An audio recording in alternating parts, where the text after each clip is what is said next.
Bonjour frères et sœurs, je suis heureux de vous retrouver dans ce dimanche 22 novembre.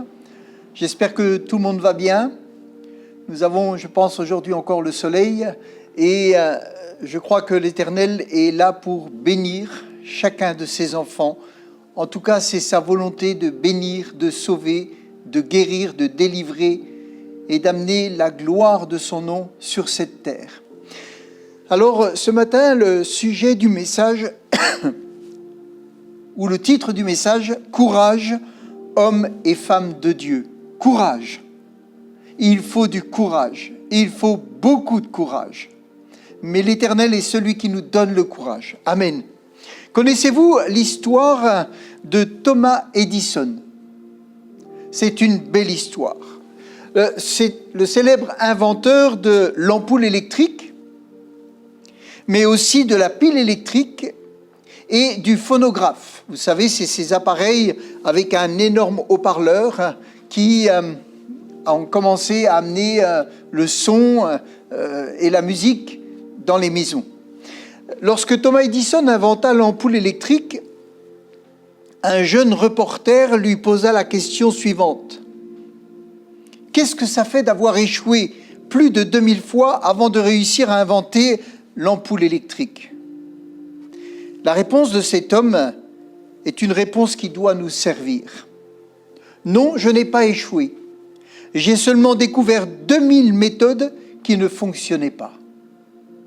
J'ai découvert 2000 méthodes qui ne fonctionnaient pas et après, il a trouvé celle qui fonctionnait. Et de même, il lui a fallu plus de 25 000 essais avant de réussir à fabriquer la première pile électrique. 25 000 essais. Ça veut dire des années de travail. Mais aujourd'hui, même nos voitures vont finir électriques, avec des piles, des batteries. Donc, tout ce que cet homme a fait, il l'a fait avec de la persévérance et de la recherche. Et il a réussi. Cet homme avait compris un principe que Jésus a enseigné. Celui qui demande reçoit, celui qui cherche trouve, et l'on ouvre à celui qui frappe. Cherchez et vous trouverez. C'est Matthieu chapitre 7, verset 8. Chercher et persévérer vont ensemble. Si vous persévérez dans vos recherches, vous risquez, si vous ne persévérez pas, vous ne risquez pas de trouver. Mais celui qui persévère, cherche, il trouve. Celui qui cherche Dieu le trouve. J'aimerais vous parler d'un jeune homme de 17 ans, Joseph. C'était le 11e fils de Jacob. C'était le premier fils que lui avait donné Rachel. Vous savez, cette femme qu'il avait aimée et qu'il a attendue pendant, je crois, plus de 14 ans. Et on se rappelle la jeunesse de ce jeune homme, 17 ans. Son père l'aimait particulièrement, certainement parce que c'était le premier fils de la première femme qu'il a aimée. Mais on sait aussi qu'il y avait de la jalousie de ses frères. On sait que Joseph était un garçon qui recevait des rêves. On sait qu'il avait eu une tunique particulière. Et dans la Genèse au chapitre 37 au verset 12, il nous est parlé de Joseph dans la version Semeur, Genèse 37 verset 12. Genèse 37 verset 12, il est dit « Les fils de Joseph allèrent faire paître les troupeaux de leur père dans la région de Sichem. Et le plus petit, le plus jeune, était resté avec le père, les autres étaient partis. Et puis, Jacob, Israël, dit à Joseph, « Je veux t'envoyer trouver tes frères qui font paître les troupeaux à Sichem. » Joseph va répondre à son père, « Eh bien, j'y vais. » Son père lui dit, « Va voir comment se portent tes frères. Et si tout se passe bien pour les troupeaux, tu m'en rapporteras des nouvelles. » Et il l'envoya donc depuis la vallée d'Hébron et Joseph se rendit à Sichem. Et il a cherché. Et un jour, il est dit à un homme, l'y rencontra alors qu'il errait dans la campagne. Et il lui demanda, « Que cherches-tu » Ben, il dit, « Voilà, je cherche mes frères. Peux-tu me dire où ils sont partis faire paître les troupeaux ? Et cet homme va lui donner les renseignements. Joseph partit donc à la recherche de ses frères et les trouva à Dothan. Quand ses frères l'aperçurent de loin, ils complotèrent de le faire mourir. Lui ne savait rien, mais ses frères, en le voyant arriver, complotèrent de le faire mourir. Et puis, vous connaissez l'histoire, ou si vous ne la connaissez pas, découvrez-la dans la Bible, elle est merveilleuse. Elle est merveilleuse. Et ce jour-là, vous voyez, Joseph a trouvé ses frères. Mais sa vie a basculé dans un cauchemar terrible. Il a trouvé ses frères et sa vie a basculé. Il ne verra plus sa famille, il ne verra plus son père. Il ne pourra pas ramener les nouvelles à son père qui lui a dit « Tu viendras me dire comment se portent tes frères. » Et vous savez, des fois, quand Dieu nous appelle, hommes et femmes de Dieu, quand Dieu nous appelle, il a un projet, il a un avenir, il a un objectif, il a des bénédictions. Il fait de vous des hommes et des femmes qui vont le servir, qui vont glorifier son nom. Il veut que votre vie soit fructueuse, utile, qu'elle soit une bénédiction pour votre génération. Et pourtant, quand Dieu nous appelle, quelquefois nos vies peuvent basculer dans des situations qu'on ne pouvait même pas imaginer, des situations qu'on n'aurait peut-être même pas vécues si on n'avait pas connu le Seigneur. Que lui reste-t-il à Joseph ? Même sa tunique va lui être enlevée. Il s'est retrouvé qu'avec peut-être ses sous-vêtements, comme esclave dans une caravane avec des inconnus. Il avait 17 ans. Il ne savait pas ce qu'on allait faire de lui. Sa vie va basculer à ce moment-là. Et il va finir par être vendu. Qu'est-ce qu'il avait fait de mal pour se retrouver esclave en Égypte ? Qu'est-ce qu'il avait fait de mal ? Il cherchait ses frères.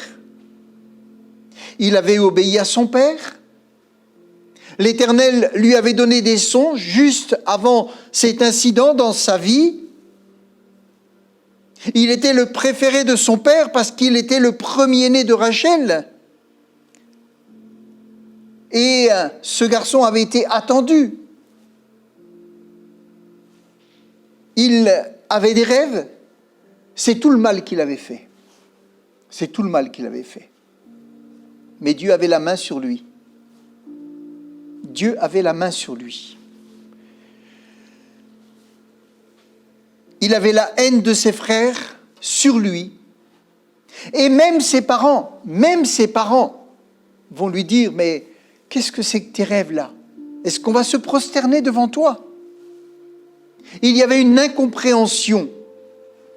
Durant de très nombreuses années, ce jeune homme va vivre loin de sa famille, loin de son père.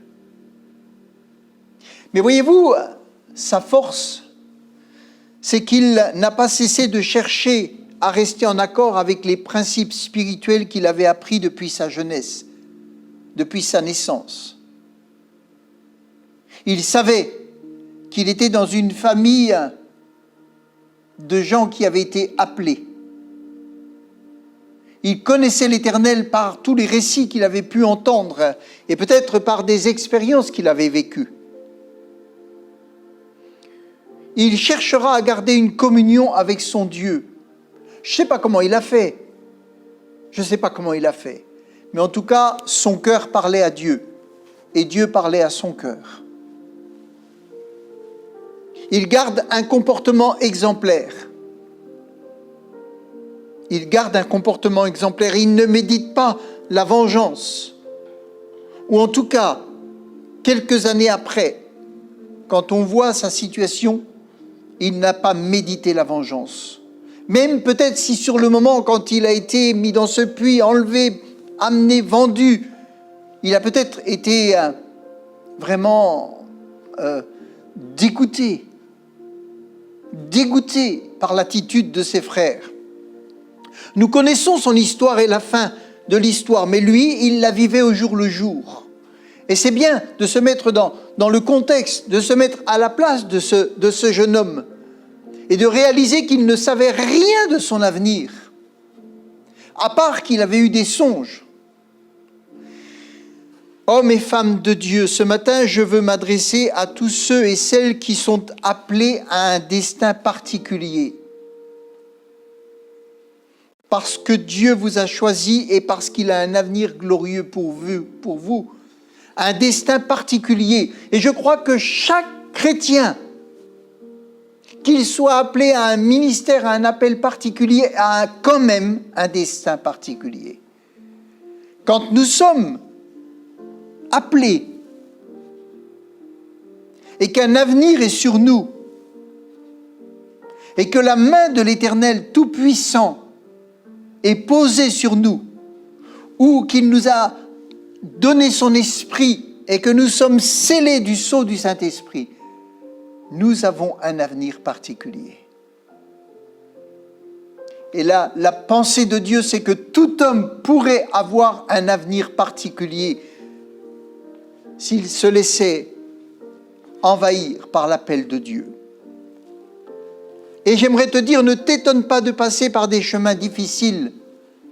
Ne sois pas surpris de vivre comme si tu avais offensé Dieu et qu'il s'en prend à toi. Vous savez, la première chose qui vient quand on a un problème, c'est « qu'est-ce que j'ai fait à Dieu pour que je sois dans une telle situation, pour que ma vie soit si pressée ou oppressée, qu'est-ce que j'ai fait à Dieu ?» Et je voudrais te dire ce matin une chose importante. Non, Dieu ne s'en est pas pris à Joseph. Dieu ne s'en est pas pris à Joseph.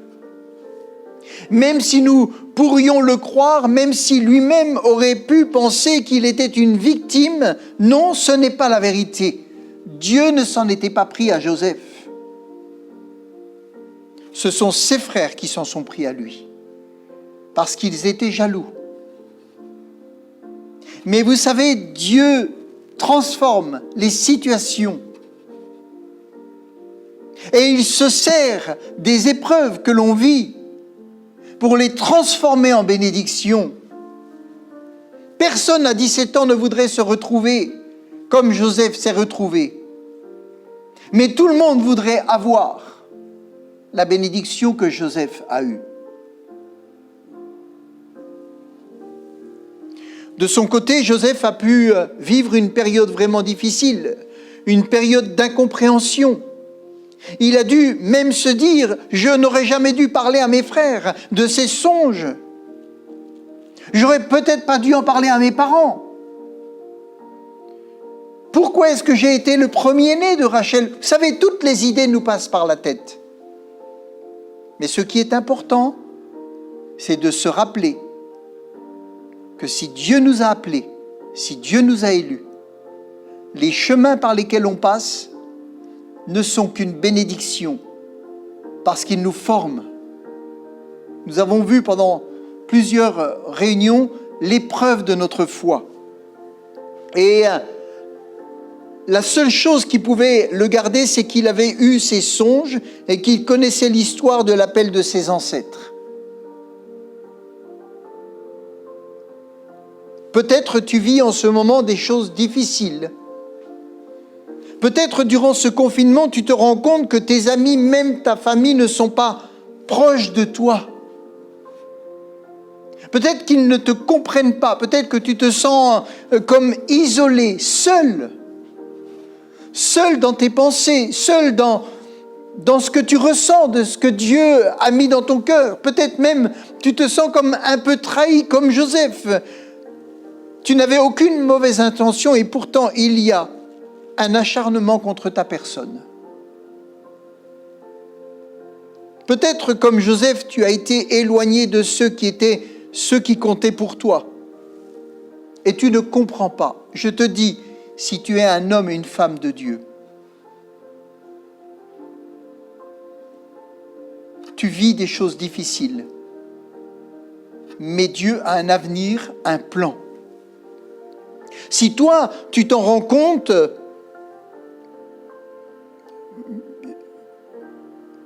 alors l'Éternel est là avec toi. Sache que si l'Éternel est avec toi, si ce que tu vis est une épreuve permise par ton Dieu, du milieu de tes épreuves, tu vas réaliser que l'Éternel est là avec toi dans la vallée de l'ombre de la mort.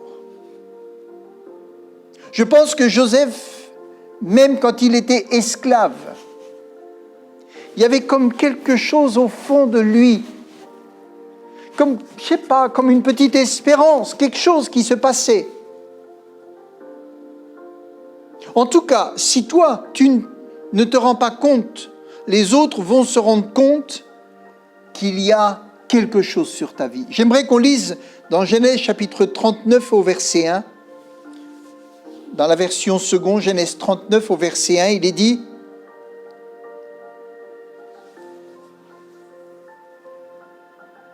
on fit descendre Joseph en Égypte, et Potiphar, officier de Pharaon, chef de garde égyptien, l'acheta des Ismaélites qu'il avait fait descendre. L'Éternel fut avec lui, et la prospérité l'accompagna. Il habitait dans la maison de son maître l'Égyptien. Et qu'est-ce qu'il est dit? Son maître vit que l'Éternel était avec lui et que l'Éternel faisait prospérer entre ses mains tout ce qu'il entreprenait. Son maître vit. Peut-être que Joseph ne s'est pas rendu compte, parce que lui, il était dans son quotidien, loin de sa famille, esclave, dans un pays étranger. Mais les gens qui étaient autour de lui, son maître, a vu que l'Éternel était avec lui. Et je vais vous dire, le plus grand témoignage qu'on peut avoir, c'est quand les autres voient que l'Éternel a sa main sur nous. Nous, peut-être, on se sent dans la vallée de l'ombre de la mort. Peut-être qu'on se sent dans un moment difficile, très difficile. Mais si les autres voient la main de l'Éternel sur nous, c'est quelque chose de fort. C'est très fort. Parce qu'ils reçoivent un témoignage alors que nous sommes dans l'épreuve. Une vérité, sache que ceux qui sont appelés par Christ ne progressent pas toujours dans des conditions optimales, mais plutôt dans des périodes d'adversité. Si tu connais la Bible, si tu lis les personnages de la Bible, ils sont passés par des périodes d'adversité, mais leur progrès a été évident. Hommes et femmes de Dieu, je veux t'encourager ce matin. Ce qui compte, c'est que la paix de Dieu que Dieu a mis dans ton cœur ne te quitte pas. Et que cette petite lumière ou cette petite voix intérieure qui t'encourage à marcher, à chercher la présence de ton Dieu, reste présente.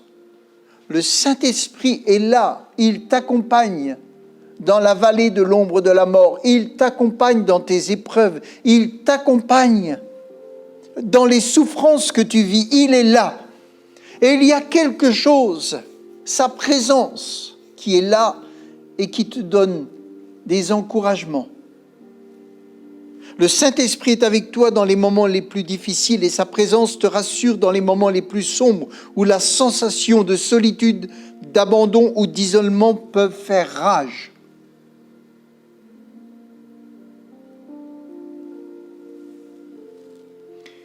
Je voudrais prendre quelques minutes encore pour te parler d'un autre homme qui s'appelle David. Ses proches lui disaient « Fuis, abandonne ». Et il est dit dans le psaume chapitre 11, au verset 1, psaume 11, verset 1, « Je me suis confié en l'Éternel. Pourquoi dites-vous à mon âme, oiseau, envole-toi vers votre montagne? David, homme choisi, appelé, approuvé, va vivre des années d'incompréhension, d'injustice. David traverse des circonstances difficiles. Il est entouré de personnes violentes, prêtes à le tuer. Mais il gardait dans son cœur les victoires. Il garde son cœur, son appel. Et il dit, je me suis confié en l'Éternel. Quelle est notre réaction dans les situations oppressantes, quand nous sommes tentés de baisser les bras et de tout laisser tomber? Ses proches à David, certains lui disaient, laisse, fuis. Quand nos efforts semblent mener à rien, nous sommes en but à l'opposition. Dans notre famille, dans notre église, dans notre travail et même dans nos meilleurs amis. Quand nos meilleurs amis nous disent d'arrêter de lutter, faut-il lâcher? Ou être vaillant, faut-il fuir ou rester? Quel est le chemin de la foi? Quel est le chemin de la foi? Si on lit dans le psaume 57, au verset 1, psaume 57, verset 1,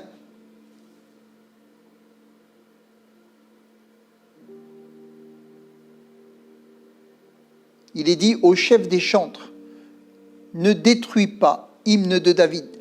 Lorsqu'il se réfugia dans la caverne, poursuivi par Saül, il dit, aie pitié de moi, ô Dieu, aie pitié de moi, car en toi, mon âme cherche un refuge.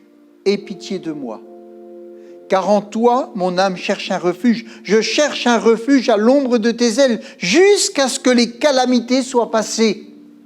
Je cherche un refuge, et quand les calamités seront passées, je soufflerai. Il savait qu'il passait une période difficile, mais il savait que dans son cœur, il y avait eu un appel. Il savait qu'il avait été choisi. Dans le psaume 105, verset 4, il est dit « Ayez recours à l'Éternel et à son appui. Cherchez continuellement sa face. » Psaume 105, verset 4. « Ayez recours à son appel et à son appui. Cherchez continuellement sa face. » Ésaïe 54, verset 17, il est dit, Ésaïe 54, verset 17, il est dit, « Toute arme forgée contre toi sera sans effet ou ne prospérera pas. Et toute langue qui s'élèvera en justice contre toi, tu la condamneras. Tel est l'héritage des serviteurs de l'Éternel. Tel est le salut qui leur viendra de moi, dit l'Éternel. » Amen. C'est Dieu qui est le maître, même dans les circonstances les plus adverses. Jésus a dit, « Car quiconque demande reçoit, celui qui cherche trouve, et l'on ouvre à celui qui frappe. » Alors, homme, femme de Dieu, tu as reçu quelque chose. Cherche l'Éternel. Courage. Reste attaché à celui qui t'a appelé. Ne baisse pas les bras. Rappelez-vous de la phrase de cet homme, Thomas Edison, « Non, je n'ai pas échoué. J'ai seulement découvert 2000 méthodes qui ne fonctionnaient pas. » J'ai découvert 2000 méthodes qui ne fonctionnaient pas. Il lui a fallu plus de 25 000 essais avant de réussir à fabriquer la première pile. Mais il a réussi. Il a persévéré. Ce sont des choses qui n'existaient pas. Il n'avait aucun appui. Avant, ça n'existait pas, mais il a découvert. Tu vas découvrir des choses qui n'existaient pas avant dans ta vie. Tu vas découvrir que la main de l'Éternel est plus grande que tout. Ça n'existait pas dans ta vie, mais tu vas le découvrir. parce que tu es un Dieu puissant. Il a cherché, il a trouvé. Et le dernier verset, ayez recours, c'est le psaume 105, verset 4. Ayez recours à l'Éternel et à son appui. Cherchez continuellement sa face. Amen. Cherchez continuellement sa face. Joseph est resté fidèle à son Dieu. David est resté fidèle à son Dieu. Il a dit, je ne toucherai pas loin de l'Éternel. Il a eu des occasions, on l'a poussé à tuer. Des soldats voulaient tuer, il leur a dit, ne le touchez pas, ne le touchez pas. C'est Dieu qui l'a défendu. C'est Dieu qui l'a honoré. C'est Dieu qui l'a élevé. C'est Dieu qui a abouti le projet qu'il avait pour lui. Amen. Hommes et femmes de Dieu, ne vous découragez pas. Si vous êtes dans l'adversité, ne vous découragez pas. L'Éternel a un projet et il aboutira. Cherchez l'Éternel, continuellement sa face. Ayez recours à l'Éternel. Amen. Que Dieu bénisse toute cette journée. Merci Éternel, parce que nous avons ta parole. Nous avons aujourd'hui l'Esprit de Dieu. Nous avons aujourd'hui plus que Joseph. Nous avons aujourd'hui plus que David. Merci Éternel, parce qu'avec la richesse de ta parole, avec le recours à la prière, nous pouvons répondre à l'appel que tu as mis dans nos cœurs. Nous pouvons passer les étapes les plus difficiles. Nous savons que tu es là pour nous former, nous forger.